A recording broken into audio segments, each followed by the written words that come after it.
No, I wouldn't. Certainly not. No, I wouldn't. No, I wouldn't. Look, the law of large numbers, okay, when you have tens of millions of people, you're going to have... This is really short. I started using this clipper yesterday and I'm impressed. Just like I said when I had this clipper at first, opened it up, check the power level, put it on, and look at how the clipper was behaving. I said this was going to be a fantastic clipper, and I wasn't wrong. Anybody should get these. When you put your finger on them, man, it's after these you just have to put like the blade, the naked blade on. Because I tell you something that it will rival here. These clippers that, these machines that people use, this round machine that some Phillips and all these machines that people use to cut hair even shorter. I can't get, for years I've been cutting hair, but I can't get this close with a wall clipper, a wall trimmer.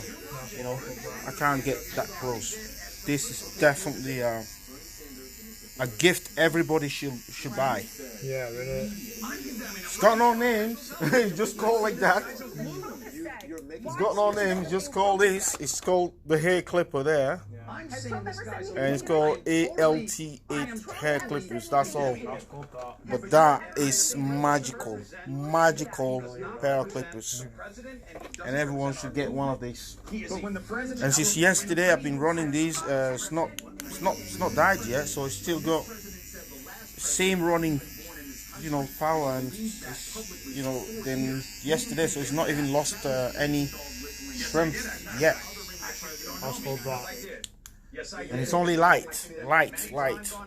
And the good thing here is this hole here allows you, when you're doing design, to get into areas. That one there doesn't give you enough room. When you compare it, this one, it doesn't give you enough room there. But that hole there allows you to do a bit more. Fantastic clipper. Everybody should have one of these. 35 here. To cut your beard with, it would be a very good clipper. And another way how you know that this clipper is really close is when you're trying to blend. And then you use these clippers here, you realize that you can't completely take the line off with this clipper. It tells you how low the other one has gone. The small clip trimmer has gone. Just taking the line off takes you a lot of time, because the trimmer was so good at molding, the hair, and that to catch up with that line and take it out, you spend a lot more time, but good result. And perhaps you don't have to use the blade. There's no need when you have this clipper here to use the blade. There's no need. His wife, if you look at his wife, she was standing there. She had nothing to say. Maybe she wasn't allowed to have anything to say. You tell me. You had some very bad people in that group, but you also had people that were... Yeah. How are you doing, Mr. Chelsea? No bad.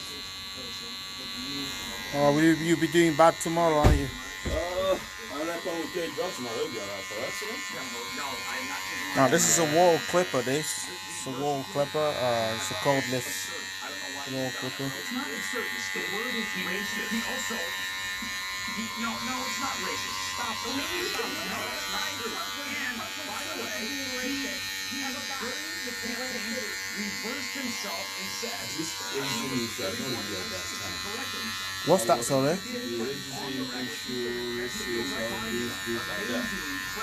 was listening to Sky News yesterday, and this guy in London, he got arrested. Black police arrested this guy. White police was a lady came there. That's a racist. Then I was telling her.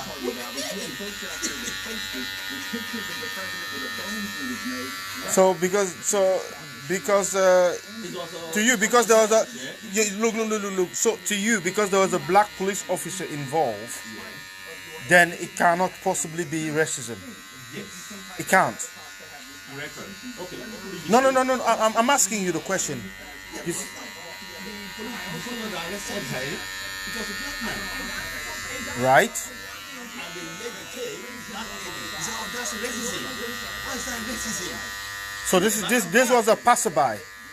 You think a passerby came and said this is racism? Yeah, because the guy is shoplift, did shoplift, yeah? Uh-huh. And they ran towards him to stop him, and they did stop him, and he got arrested by the police. What's the racism? Okay. I'll tell you where the racism is. Yeah.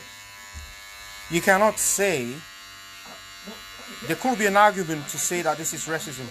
It's not because you have a black cat or black TV that makes you not racist. See? So it's just a way to say it, but this is called the rule of silence, blue on blue. Do you know what that is?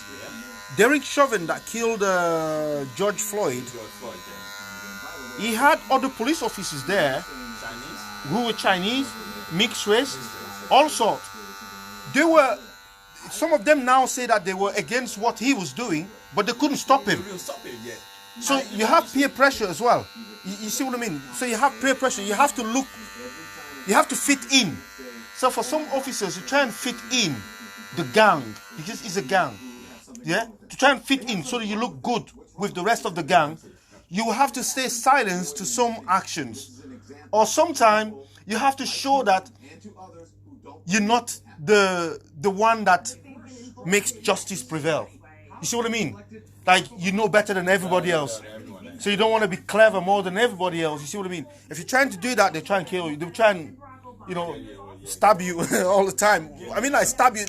They will do certain things that will get you marked down. So sometimes you feel that peer pressure. It's like kids when they go in school and they start smoking. I mean, your child starts smoking because he's seen all the kids smoking. He's got the kids telling him, oh, you should smoke, that's cool, you look like a big grown-up, you're a tough boy and stuff. And then he just starts smoking. He doesn't necessarily like the smell of cigarette or whatever, but then he just does it because his mate says that it's cool to do it, and you look cool when you do it. So I see the argument both ways, where you can say, well, because there was a black police officer there, then it can't possibly be racism. Oh, because we had a black American president, then racism is finished in America. I can say that. We can carry on. No. So, because that black guy was surrounded by full white guys, full white police. Yeah. Was the only black guy there, and like 7-8 police officers there. Yeah, and you can't. That one police officer cannot really convince others. Even if he sees something that they're doing wrong, he will just follow it. Yeah.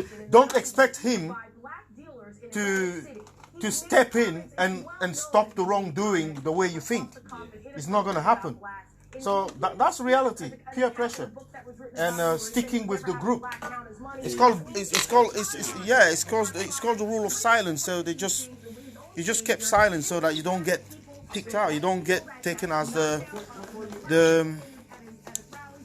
how will I say, the grass. The guy, like, if he's in a gangster world, they say that you're grass. Yeah, like the snitch. Yeah, the snitch. Yeah. Like you're trying to show to people that you are the best. So because they know in America, even if you grassed the police officers, you took it further, and he went to court, they get away with it anyway because they see law enforcement as the main, as the law. Yeah, that's what I'm saying. It's the same over here as well. It's that. Yeah, where police can do some wrong, and they don't get done for any wrongdoing that they do. In a judge's eyes, a cop can't do any wrong. It's like he's stupid. Unless it's so obvious that they did something wrong. There's a lot of incidents like these in America where they get somebody killed and nobody goes to prison. They say, okay, he used the chokehold, but the chokehold was legal. Well, if something legal kills somebody, there is a problem. It's money, isn't it? Well, there is a problem. So you can't say, oh, well, nothing's going to happen to him because all he was doing, he was just applying the rules. In some countries in the world, when this is the dead person, if there is somebody dead, somebody has to go to prison. Even if it's just for 2 days. But somebody has to go to prison. Once there's a dead human being there, it's just giving a bit of value protect your life, really. Not saying that, oh, because we say that the police has the right to shoot at people, and then out of all this body you can shoot on a leg and stuff, and you just shoot in you can shoot on a leg and you just shoot here in the chest, and the guy's dead. Really? And then you say, oh well, the police have the right to shoot, and the guy. What if you tell them like, guys, look, don't shoot them, don't shoot their leg. That's what you should expect it. That's what you should expect them to do. Shoot the leg or something, but no. So racism is real. I mean, the George Floyd thing in Manchester got vandalized. You know, the George Floyd, well, you call it like, what do you call it? It's like a graffiti shrine or whatever. Yeah, People, graffiti, yeah, portrait, I think. Yeah, they made a portrait of George Floyd in Manchester. Is it Northern Quarter? Yeah, in the Northern Quarter, so near the bus station, you know, where yeah. the bars are and stuff. It's just round the corner from the bars. Like close to the Primark side, isn't it? Yeah. And somebody went there and wrote nigger on his, like on his face, like this, and they had to cover it up. And they spell it wrong. And they spell it wrong as well. And they spell it wrong. Yeah. Right. I don't know. I didn't see the nigger thing, but I heard, because when I seen the result of it, I'm like, why are they covering his face with brown cartons and things like that? That's what someone said to me. Well, it got vandalized. Somebody wrote something. I knew somebody must have wrote something nasty on it, but I didn't know exactly what they wrote. To stand up against anti-Semitism, what it means to stand up against it is when Nazis marched in an American city and a college town. It's like in America, there's some other people that took Black Lives Matter, where they wrote it on the floor, they painted over it in black. They painted it in black. Yeah. So the council gave permission for the Black Lives Matter movement to write on the street, you know, like big letters, like on this road here, to write on big letters, Black Lives Matter, right? So they had it there like that.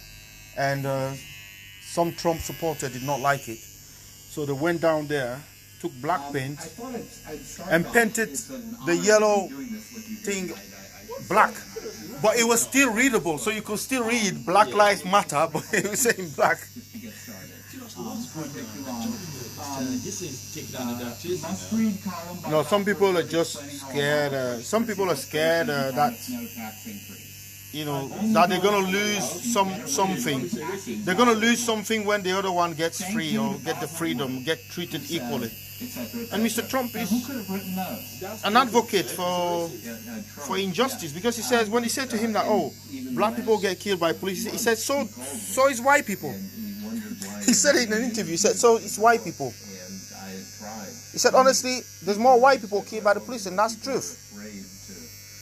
Well, that is true, but it's a perverted truth, because there's more white people in America than black people.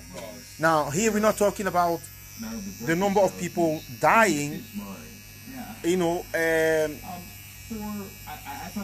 just like that, just dying. We're talking about the number of people dying unjustly, like people being killed when they're not armed.